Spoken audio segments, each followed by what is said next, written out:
name's Michael. Hey guys, Bolt here, and else that slightly cringe intro.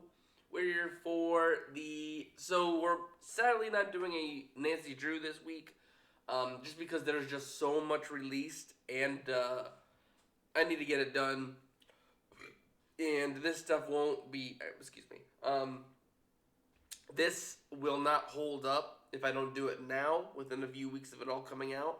Um, Basically, it's like I just watched the Five Nights at Freddy's 2 movie. This is the second weekend. This is the second weekend after its release.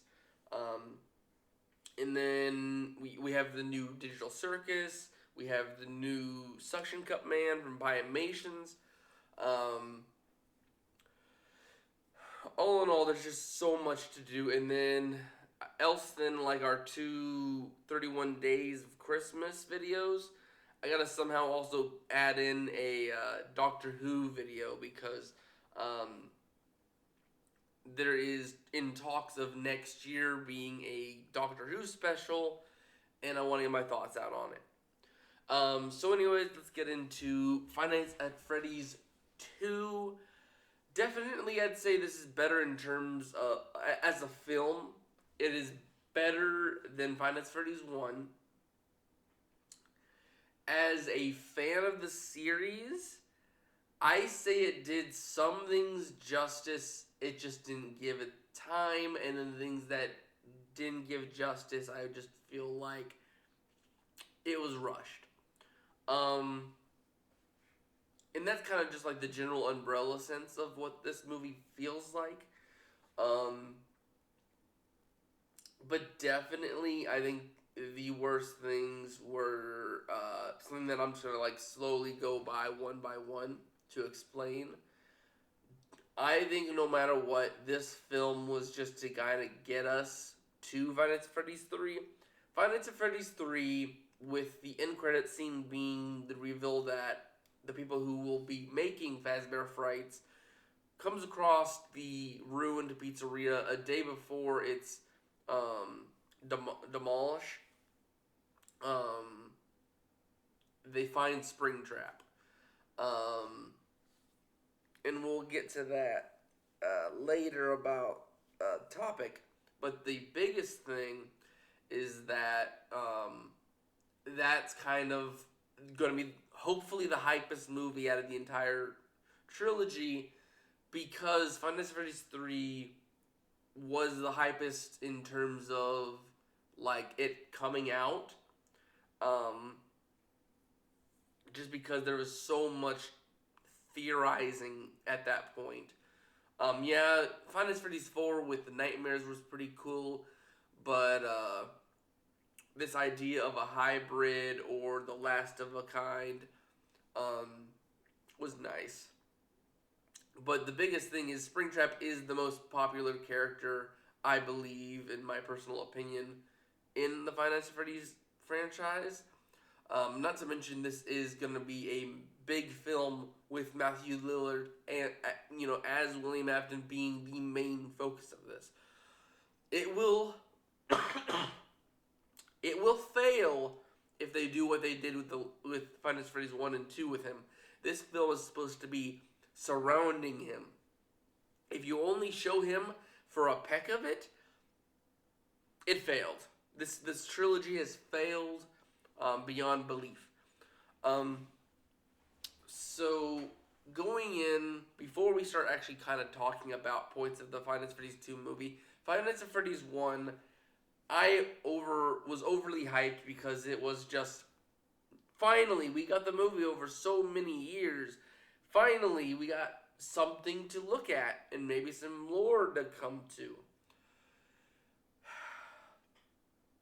Looking back at that film now, that film is, you take one small night and you have to add a bunch to it. I feel like that was the most Blumhouse feeling movie ever. Basically, it's just like, you're not worried about Five Nights at Freddy's. Freddy's. You're not worried about Freddy's the entire film. You're worried about, like, constructing Mike Schmidt Abby Schmidt, the aunt. You get a little bit into Vanessa. You're worried about other people's lives, not the mystery of Freddy's. Yeah, that's gonna be the main threat at the end of the movie is these five kids that they don't know what's the situations, so they're just kind of going along with it. Um, which in Five Nights at Freddy's 2, a thing I will say that I kind of got pissed about was kind of just like after everything they've done. Sure, they killed Afton. They like turned on him at the end, but that does not void out what they did and were planning to kill Abby. Like the adults, understandable. Um, but just the whole fact that you go and um, just like forgive them and oh, they're such an amazing people. Like, they're kids, yes, understandable, but that doesn't mean you should just forget that they were willing to kill the little girl of the film.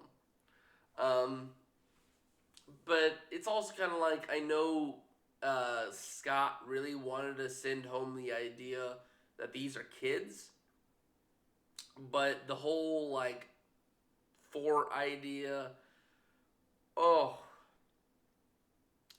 it's nice to see them act like kids. Was not needed. Was not needed. So it's kind of like everything in that film can be tossed away, and you can make a short film out of what was actually good. The introduction part, which was supposed to be Markiplier, um, that would have been so good to see his classic reactions to the Freddy's games, the that kind of thing. Um, his reactions back then were so unique and nostalgic that I feel like that would have been perfect for the beginning. Um, but it's kind of like else in that it's like the dream sequences, the actual time spent as a night guard, and then going on to the actual end confrontation. Those were the only things that really mattered in the film. Um, a thing that both films are very bad about is that they introduce something, but they either quickly solve it or don't do too much with it. Um, for example, I think I'm remembering this, but Max, which is the babysitter to Abby in the first film, she mentions wanting a ring through an advertisement, and that's supposed to hint that she has a weird relationship with Mike. And in the books, it makes so much more sense because in the book of the movie, it's kind of like a script base where it's kind of like Max was originally a love interest or we don't know what we are kind of situation. Um, I'm betting it was supposed to be girlfriend, but from what I hear, it sounds very confusing. Um, but she didn't want to do what they did and wreck the place. So it's like her death was supposed to mean something. Someone who was just there um, for money in the end, but she was actually kind of regretting um, because she actually cares for Mike and Abby, but it's kind of a weird thing that they introduced her and those other people. I would understand if it was just a random crew that she was willing to pay just for them to break into a abandoned pizzeria and break. Understandable, but the fact that it has to be a connection to Mike, sorry, I've been dealing with a little bit of sickness. Um, so it's those where it's just you make it known that she's got some romanticness there, but you quickly kill her off with the rest of the people. Um, Not to mention, like, Mike just doesn't mention her. It's weird. Um, and then, like, you see her body, and I bet he probably would have recognized her, but nothing comes up out of it. Um, and it's kind of also like a throwaway that we saw Shadow Freddy in that film. Um, and it was more of just a different hue of Freddy. Um, what else? Uh, Most of the references were nice in that one, and then, like I said, it mostly blowed because it was a slice. It felt like a slice of life anime that was trying to worry too much about the life of the people. Not worry about the main topic, which is a horrific scene with a mystery behind it. Um, but in Final Freddy's 2, it does so much better. Um, we are introduced to Michael Afton. We're introduced to this like Spectre group, um, and they kind of show off the location. They kind of show off the animatronics. They give you the base idea of what's gonna happen. Um, Similar to the 8-bit scene from the first film, the intro to this is so good. Just showing Afton in the middle of him planning to do a murder, and end up killing Charlie. While it is confusing, the time would probably be good, but the lore of the movies are gonna confuse so many people when they try to put that in with the games. Um, but the fact that it's like, yes, the time would probably be good, um, but I don't like it. The fact that that location comes before the first, and it's the original. And you mentioned the Wizards are prototypes, not like the actual like band, which the games actually show and tell that the Final Fantasy 1 animatronics are the Withered animatronics, just refurbished. Um,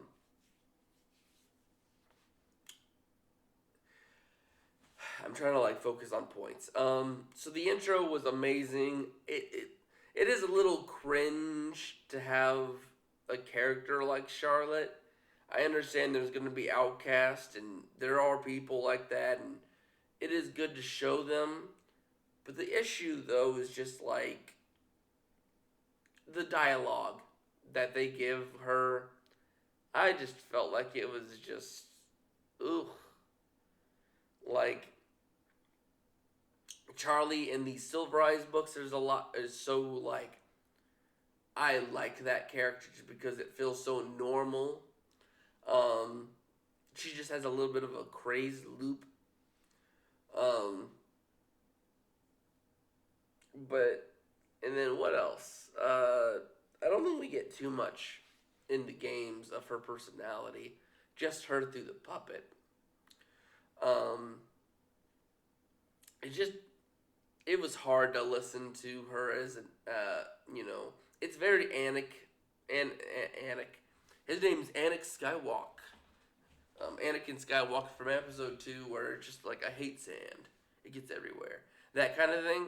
That's how it felt like with Charlie's dialogue.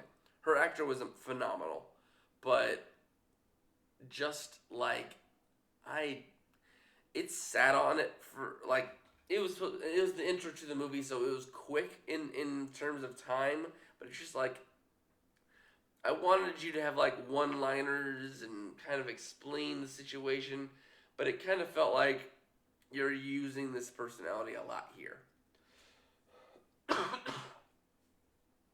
um, let's see here. Then the Mike and Vanessa getting over the trauma of the past. Abby trying to still go see her friends. Amazing like sequel potential for their personalities. They do amazing as their actors. As their characters.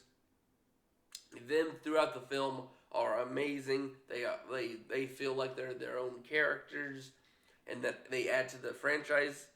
Um, then like we have, I think, what is his name, Jericho, the best friend of Mike, who is a friend we see in Five Nights at Freddy's 1's movie. He's in the Dream Theory scene, but we see him in this one too, and he's fun to be around, but he kind of gets a little too many scenes. If he gets a Five Nights at Freddy's 3 spot, I would understand it. Um, the school, while I understand that there's always going to be that one thing, like the science teacher like throwing out the fact that Abby's robotics is for a robot, that that right there, I told this to my friends when we were watching that scene. I would rather have a kid in doing an actual robot than a freaking volcano or a lava lamp or one of those like swirly things I could do with a 2 liter. No, the girl who literally made a robot should be praised. But no, because it has to do with these wiki characters, we can't have that. I just that science teacher not making people who want to be in that kind of hobby or at least a career, um, him pushing down certain ideas is stupid. And like logically, uh, Abby comes back, tells Mike what happened. Mike goes to the principal, either gets him reprimanded or fired, because no teacher should ever talk to a student like that, and basically say be like, no teacher should be biased on their own stuff. If they do a certain thing and it's good, and if it's up to your like, okay, here's the rules of how it goes, or here's how I'm grading it, and it's properly graded, you can't just say, yeah, your thing's crap. I ain't regarding that thing. You failed. Um, let's see here. The whole thing with the Marinette hating adults, I understand. That was one theory someone had about just in the first game, them just hating adults outright. Um, but it feels weird. Like, I think maybe saying that Henry and her didn't have a good relationship, so all adults might suffer. But if there was a bond there, she shouldn't attack a parent. Um, Adults, I understand, because an adult was the one trying to take a life. But you wouldn't kill your own father. Why would you kill someone else's parents? Um, what else? Vanessa, I'm starting to really hate her character in this one. Because, like, while she adds to her own thing, but starting to slowly learn stuff that she should be explaining, because she's our, like, if you open a book and it explains the entire history of stuff, you might as well just go to Vanessa. No, Vanessa doesn't want to freaking explain things. She just wants to forget everything and move on, which what Mike really wants, but in the end, he leaves her, pushes her away because she's trying to not bring up the past. Like, I'm big on the whole thing of like, if there's threats, they should have known about it. Like, if Mike was such a threat that she knew he would actually go along with William's ideas, Mike should have been like, "Hey, I have a." Vanessa should have been like, "Hey, I have a brother. We gotta watch out for him. He might come over and try to pull on a legacy." Um, or like, "Hey, the toys exist. We need to like lock that down because if someone goes through there and messes things up, we're screwed." So it's just like the fact that there's a threat, she cares about these people. I would have told like, yes, I don't want my past to be like explored or understood, but I would still be like, hey, this is a threat to people I care about. It needs to be mentioned or dealt with. Um,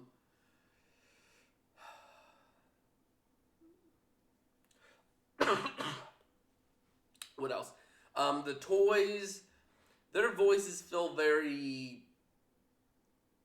Toy Bonnie felt like his, even though he was Matt Pat, it felt very much like the special delivery voice. Um, Toy Chica just not as annoying as like the world FNAF World Update 2. You won't get tired of my voice, will you? I like her voice better because it's more flat. Well, not flat, but like smoother and like not as squeaky. Um, they do fit together. Like I think Daco said, like they fit pretty good as like a group. And then I do love that Kellen Goff gave Toy Freddy a spin on the glam rock Freddy's voice, because it was kind of a weird thing for his ultimate custom night to be like that stuffy voice, um, kind of being like an incel, but but them as just a threat. Mangle, you felt them. They only showed up to be like a major threat or like showing how violent they are as an animatronic. It was nice to see them as their unmangled version during the 8-bit section of the intro. Toy Freddy did not feel like the like leader of the group here. He kind of just existed. Toy Bonnie, I think, was the same thing. So while Mangle, I felt like was treated properly, um, Freddy and Bonnie, they were sidelined. Um, and you just had to put Chica in the front because the internet. Not to mention, it's kind of just like we do learn that uh, Chica is Abby's favorite, so it kind of explains. But I don't remember her putting it out there in the first one. If she had a preference. But I think it was very. If it wasn't, it means he was very dedicated to make sure Toy Chica was on the screen most of the time. I mean, her in the taxi scene with having Corey back, her knocking off her beak and having the black eyes was nice. Because I don't think either Bonnie or Freddy could have pulled that. Um, but her being this like leading force, I like her as a character, but it felt exhausting by the end. Um, her being so pushed in our faces as the main animatronic was kind of annoying. The Wizards, I loved what they did. They could have done so much more with them. I am at most pissed with what they did with Withered Bonnie. Withered Chica had Withered Chica, Withered Freddy were very just to kind of show the mask.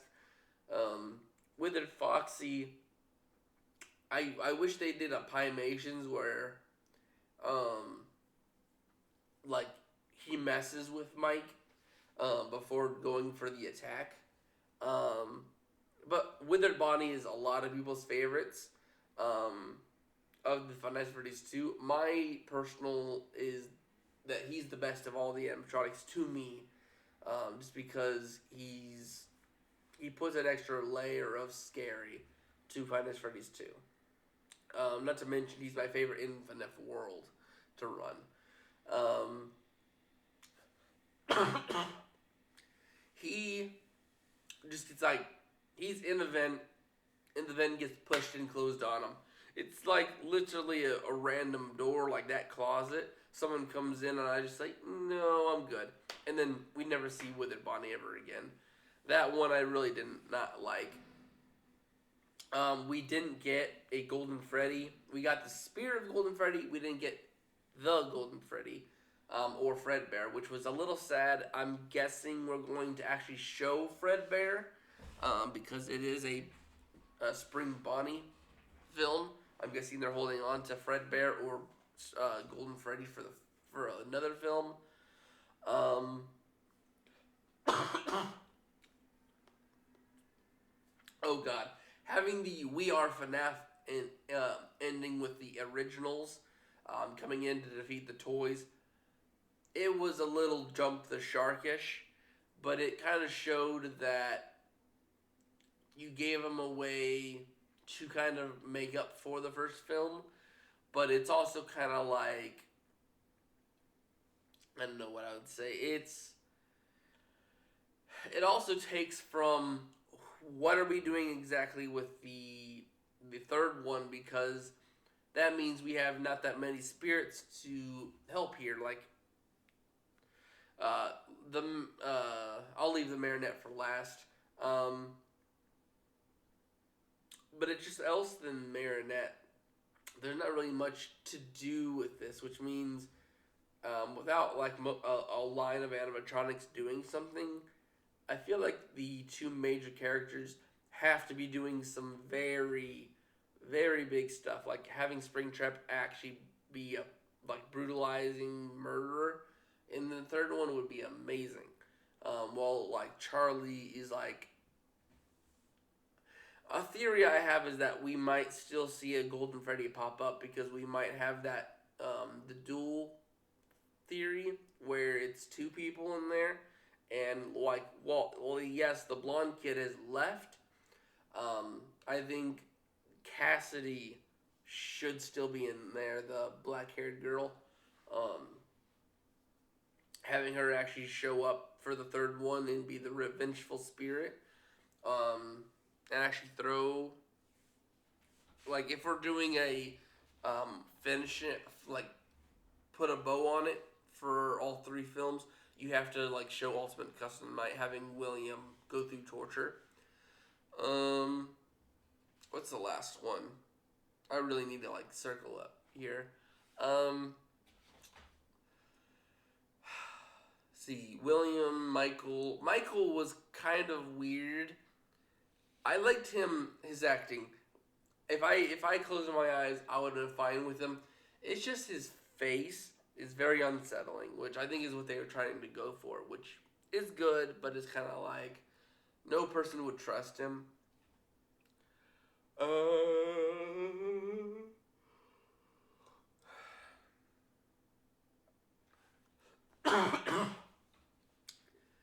I think Abby, I'm a little let down on her character, because it's like she put trust in the main animatronics and got almost killed. I think her being more open to Mike or Vanessa before she had a conversation with the toys would have made sense, or at least having one of them come with her would have made so much more sense. Trying to remember any other characters. Fast Fest was nice to see, especially with like Daco and them in the background. A little thing I am a little down on is the references aren't as big. We saw some of the fan games on arcade machines in the beginning of it. We had Corey come in. We have Daco and the other boys be a part of Fast Fest, and I really think that's it. We may have had some other small details, but the two big ones before I finish up with the Marinette talk is Circus Baby and Shadow Bonnie. Shadow Bonnie, I think is perfect. Well, I think him and Shadow Freddy must have some explaining to do for the plot for the third, because I really want to understand why the shadows are around.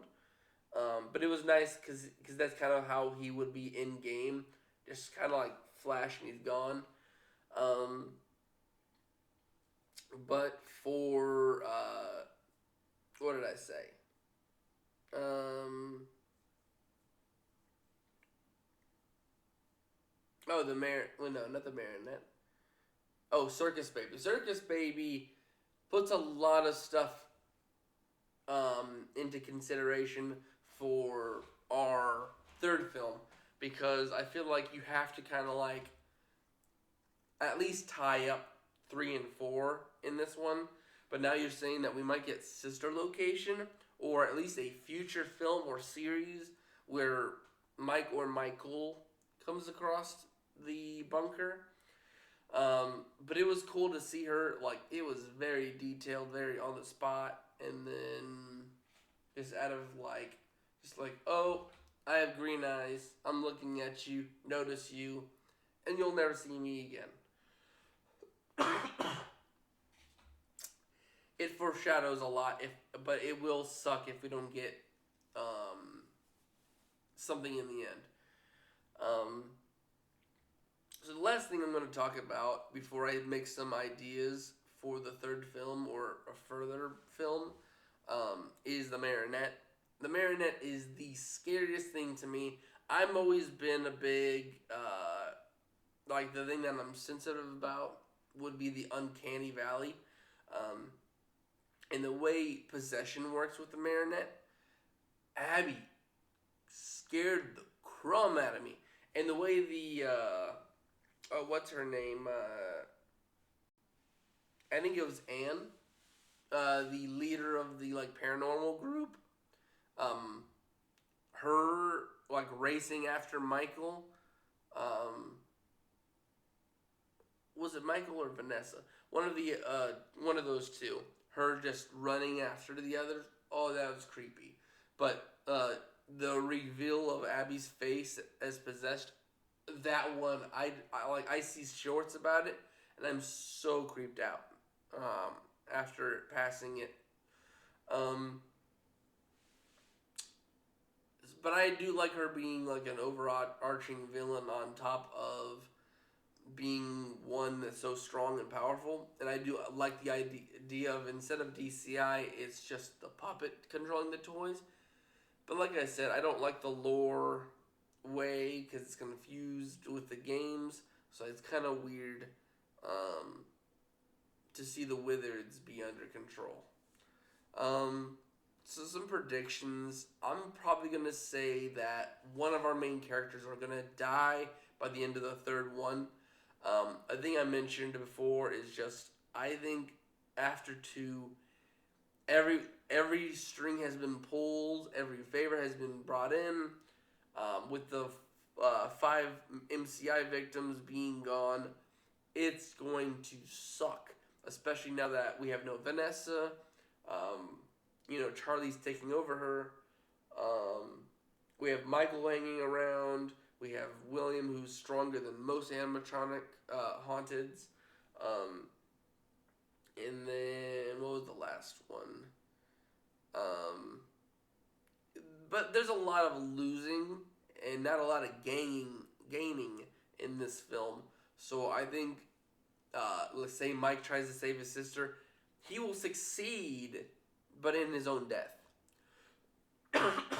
This way, there's only one Mike out there to kind of go through the sister location situation. What else is there? Really? I don't think there's too much more to really talk about. It was scarier. It was a lot more to the point. It missed logical points. There was a few jump the shark moments. Um, what's the thing I'd say is the most annoying? Probably the usage of the Wizards. If the Wizards have more presence, I probably would have been having more fun because the Withers are some of my favorite animatronics, and them kind of just having a one and none kind of situation annoyed me. We'll probably get them, or at least them in pieces, in three. What else? So the death of one main character, I really think it's gonna be Mike. Um, and then what should I say? I think we're probably gonna be revealed another big spirit. If anything, we might finally get Garrett in the third film. That way, the like Schmidt story's done at least before we move on to any others. Um, but it was a pretty nice film. It was a fun film. Um, then it was nice to get some of the references, but in the end, it didn't feel much like a Finest Freddy's 2 film. Um, it's just a lot of these things, if they were like pushed down so much into like a short film, it would have been a lot funner. And so many people wouldn't like it. Well, some people would like it. A lot of people would like it better than what it is now. But that's really about it. We'll be talking more at the weekend. I might bring up anything else I missed, but I definitely need to get off here. I'm falling asleep. Um, we got those two reactions, and probably this weekend I'll finish up the.